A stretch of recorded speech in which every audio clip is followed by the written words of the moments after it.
Mère Russie Dramaturgie chapitre 8, séquence de rêve de Charlie @Séoul, Corée du Sud, épisode 2, 16 avril 2021. Direction de la cible marquée et non vers l'ouest, dont ils auraient su quelle était la bonne direction s'il avait lu la carte correctement.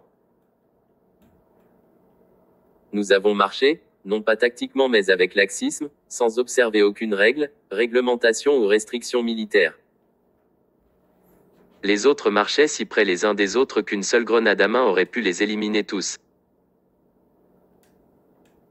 Au lieu de laisser de l'espace entre les membres de l'équipe, ils ont agi comme s'ils marchaient vers un terrain de camping pour faire griller des guimauves et raconter des histoires de fantômes une fois la nuit tombée. Ils ne se comportaient pas comme une tâche militaire chargée d'accomplir une mission du monde réel qui affecterait grandement ceux qui attendaient l'apparition des libérateurs. Nous avons marché pendant une trentaine de minutes avant que l'un des civils se soit plaint de l'odeur. Le chef nous a permis une pause d'environ 1 heure. 8 d'entre eux étaient assis étroitement ensemble et fumaient à la chaîne, parlant fort. À tout moment, les étincelles de leurs cigarettes pourraient déclencher un incendie de forêt. Personne ne semblait se soucier beaucoup de quoi que ce soit, en particulier en termes de couverture et de dissimulation, de mouvement des troupes, de discrétion ou de survie. Périodiquement, quelques-uns de mes coéquipiers me regardaient, disaient quelque chose dans les langues qu'ils parlaient et revenaient à ce qu'ils faisaient. Ni le chef ni ses assistants ne m'avaient demandé ni à Mère Russie un conseil militaire. Ou s'ils l'avaient fait, je n'y prêtais pas attention et Mère Russie était trop ivre pour comprendre. Les 8 d'entre eux se sont assis et ont bavardé en plein air, sans protection. Ils ont continué à fumer, la traînée de fumée indiquant à tous les adversaires notre emplacement exact. En règle générale, les soldats devaient travailler dur pour localiser leurs adversaires, mais ce n'était pas le cas chez nous. Nous informions librement n'importe quel adversaire de l'endroit où nous nous trouvions. Mère Russie s'excusa du groupe, marcha 50 mètres vers l'ouest et pissa. Il pencha la tête vers le groupe et dit quelque chose en russe. Puis il s'est effondré. Au début, nous avons pensé qu'il était juste un drôle. Il plaisantait souvent. Ses jambes tremblaient légèrement. Plusieurs de ses copains l'ont vu mais s'en fichaient. 5 minutes passèrent, puis 10, puis 30. À ce moment-là, le chef a crié aux Russes endormis. Mère Russie avait cessé de trembler. Il gisait sans vie. Puis l'idée qu'il pourrait être mort est venue à l'esprit de tout le monde. Nous sommes allés là-bas lentement, le chef, ses assistants et la moitié du groupe. J'étais quelque part au milieu et les autres étaient à l'arrière. Nous nous tenions dans une formation en fer à cheval. Mère Russie faisait face au sol. Il n'était pas tombé en arrière mais s'était plutôt effondré en avant. Ses bras et ses jambes étaient écartés sur ses côtés dans une position étrange. Il ne respirait pas. Une mousse blanchâtre effrayante coulait de sa bouche. Nous nous sommes tenus en silence et avons regardé, d'autres ont continué à fumer en chaîne. Le chef a poussé l'épaule gauche de Mère Russie à l'aide d'un bâton qu'elle avait trouvé à proximité. Pas de réponse. Le chef a ordonné à ses assistants de renvoyer Mère Russie. Ils ont refusé. Le chef s'est tourné vers les autres. Un par un, ils ont tous refusé. Le chef m'a dit quelque chose. Elle voulait que je l'aide à retourner Mère Russie. J'ai ramassé plusieurs branches du sol à proximité.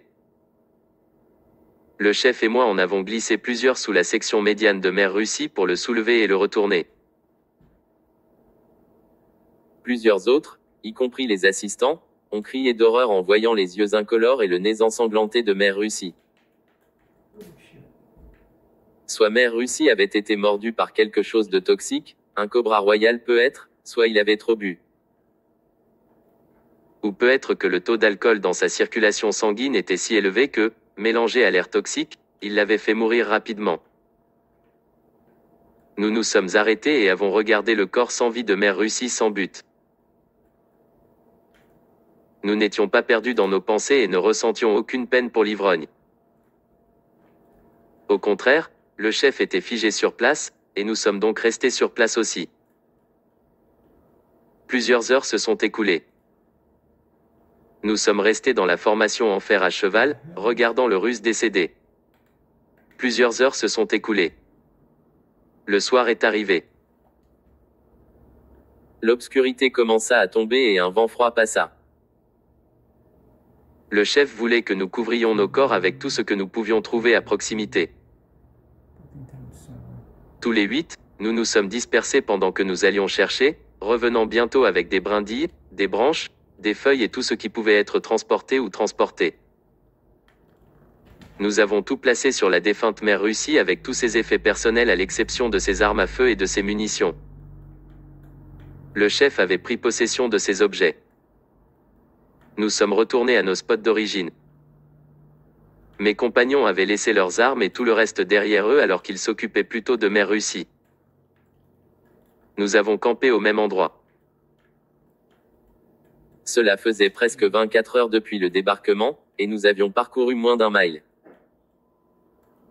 Pendant que la dirigeante et ses assistants discutaient du statut de Mère Russie avec Bunker Zulu, nous avons tous trouvé des endroits confortables pour dormir pour la nuit. Une personne a commencé un feu de joie. Nous nous sommes assis autour de lui. Tous les ennemis sauraient notre emplacement à des kilomètres de distance, notre bonne tailleur était la seule lumière sur toute l'île rocheuse. Il n'y avait pas de garde. Nous avons tous les 8 dormi en même temps. Je suis resté éveillé aussi longtemps que j'ai pu, en maintenant un certain niveau d'étiquette militaire.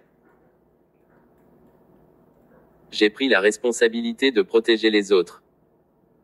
Jusqu'à ce que la somnolence prenne le dessus.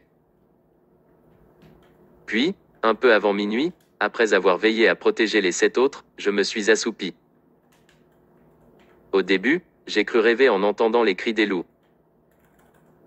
Je rejetais le son et m'assoupissais à nouveau. Quelques minutes plus tard, les loups hurlèrent à nouveau, semblant plus proches qu'avant. Je me suis levé rapidement et j'ai scanné la zone. Le NVG attaché à mon arme à feu principale était inutile à moins que ce que je regardais soit à portée de main.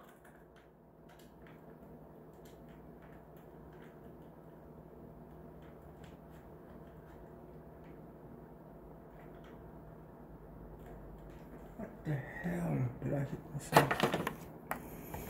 Oi. What the hell am I doing?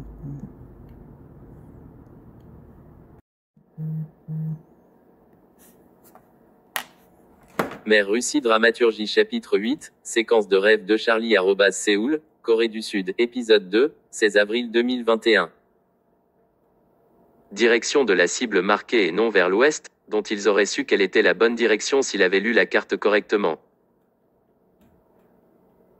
Nous avons marché, non pas tactiquement mais avec laxisme, sans observer aucune règle, réglementation ou restriction militaire.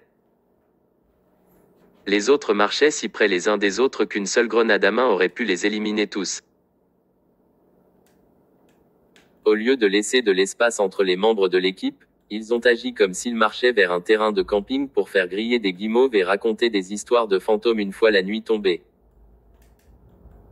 Ils ne se comportaient pas comme une tâche militaire chargée d'accomplir une mission du monde réel qui affecterait grandement ceux qui attendaient l'apparition des libérateurs. Nous avons marché pendant une trentaine de minutes avant que l'un des civils se soit plaint de l'odeur. Le chef nous a permis une pause d'environ 1 heure.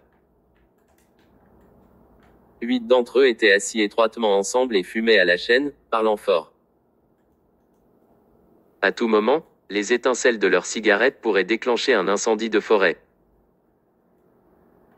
Personne ne semblait se soucier beaucoup de quoi que ce soit, en particulier en termes de couverture et de dissimulation, de mouvement des troupes, de discrétion ou de survie. Périodiquement, quelques-uns de mes coéquipiers me regardaient, disaient quelque chose dans les langues qu'ils parlaient et revenaient à ce qu'ils faisaient.